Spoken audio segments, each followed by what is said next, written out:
Bueno, a ver, volvamos a lo que estábamos conversando. Cerca del mediodía o poco después del mediodía van a brindar una conferencia de prensa. En realidad lo que están intentando es acercar algunas herramientas. ¿En qué consiste la misma para poder aumentar la recaudación fiscal? Sí, hay dos objetivos fundamentales. Uno es aumentar la recaudación fiscal en el periodo de emergencia en el que estamos ahora, producto de la pandemia y de la cuarentena. En este sentido, reforzar ingresos brutos sobre dos sectores que creemos que tienen la espalda económica para hacerlo. Uno es el sector de las grandes cerealeras y otro el sector de las grandes entidades bancarias. Y por otra parte también promover un proyecto muy importante que es la modificación del impuesto inmobiliario rural, pero orientado a aquellos grandes latifundios, aquellas grandes extensiones de tierra que tienen también un gran nivel de rentabilidad en su actividad económica, y que nos parece que también allí puede haber un aporte mayor en ese contexto. Y el segundo objetivo es empezar también a discutir para lograr tener un esquema tributario más justo, más equitativo, un esquema impositivo que esté mucho más orientado a proteger a los sectores que necesitan protección y cuidado del Estado, y que aquellos sectores que tienen más concentración de ganancia tengan también un aporte impositivo mayor. Claro, esto es una cuestión de números y es una situación muy especial también que se dio a raíz de la pandemia, yo decía recién, ¿no? Porque por un lado se da el ciudadano común, el pequeño comerciante, el pequeño empresario que hoy se ve en una situación hasta de obligación de querer modificar los pagos, transferir los pagos y directamente no pagar en algunos casos, pero también se da la otra contracara, que es lo que están planteando desde el Estado, porque si el Estado no recauda, esto pasa a ser un problema. ¿En cuánto se ha caído aproximadamente la recaudación fiscal del Estado en este tiempo?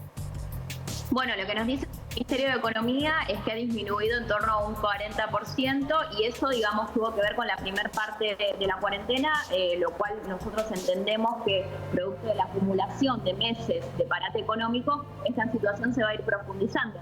Y también tenemos que tener en cuenta que una vez que podamos superar el periodo más crítico de la cuarentena, digamos el periodo de mayores restricciones, también va a haber un impacto negativo acumulado sobre la economía y esto también va a seguir impactando sobre la posibilidad del Estado de recaudar. Y como vos decís, se produce en un momento donde hay mucha más necesidad de muchos más sectores de la población de ser acompañados, cuidados, de ser atendidos por el Estado.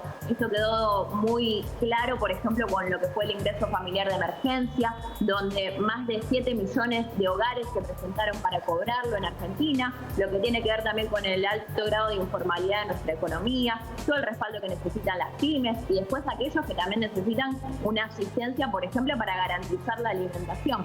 Entonces, frente a esta alta demanda de políticas públicas, necesitamos también pensar, bueno, ¿cómo hacemos para que el Estado tenga recursos suficientes para invertirlos en estas políticas públicas y lograr que sean efectivas, que les lleguen a toda la población, que es lo fundamental?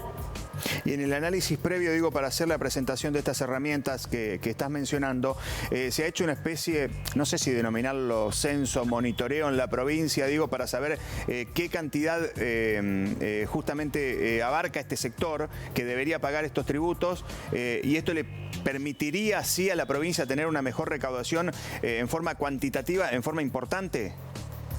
Sí, hay un estimativo, por supuesto. Recordemos que lo que nosotros estamos presentando hoy está orientado hacia los sectores, digamos, más concentrados de la economía, aquellos que tienen rentabilidad muy alta. No es que lo que se pretende es profundizar el aporte positivo de los sectores medios o de los sectores que viven de su trabajo. No, por el contrario, tiene que ver solamente con aquellas industrias o grandes propietarios de grandes extensiones rurales, es decir, aquellas personas o aquellas sociedades que han acumulado altos niveles de ganancia durante muchísimos años, que son en general los sectores que siempre, como decimos coloquialmente, quedan bien parados, inclusive en los contextos más críticos de la economía. Y esto no afecta, digamos, a grandes sectores de la población, sino que son pocos actores económicos, pero con gran nivel de concentración de ganancia.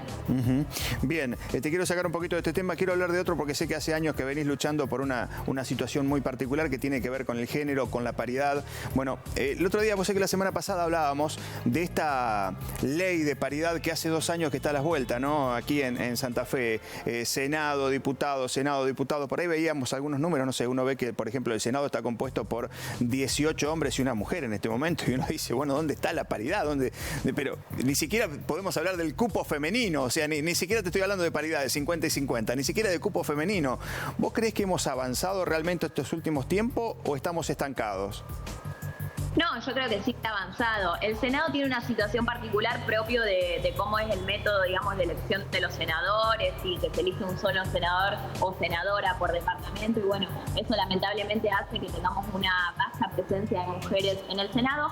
Creo que es algo que también se va a ir transformando con el tiempo. Yo creo que hemos avanzado muchísimo, sobre todo en la transformación cultural y social que se viene dando con respecto a cuál es el rol de la mujer, cuál es el nivel de participación que tenemos que tener, que nosotros creemos que es una participación igualitaria y por eso una de las peleas fundamentales o más importantes en términos de representación política tiene que ver con poder sancionar la ley de paridad que nos permita, digamos, dejar legalizado, dejar cristalizado este derecho que las mujeres tenemos ganado ya a participar igualitariamente en la política. Pero bueno, se va avanzando muchísimo. Hoy sí en la Cámara de Diputados tenemos una presencia casi paritaria, más del 40% de mujeres.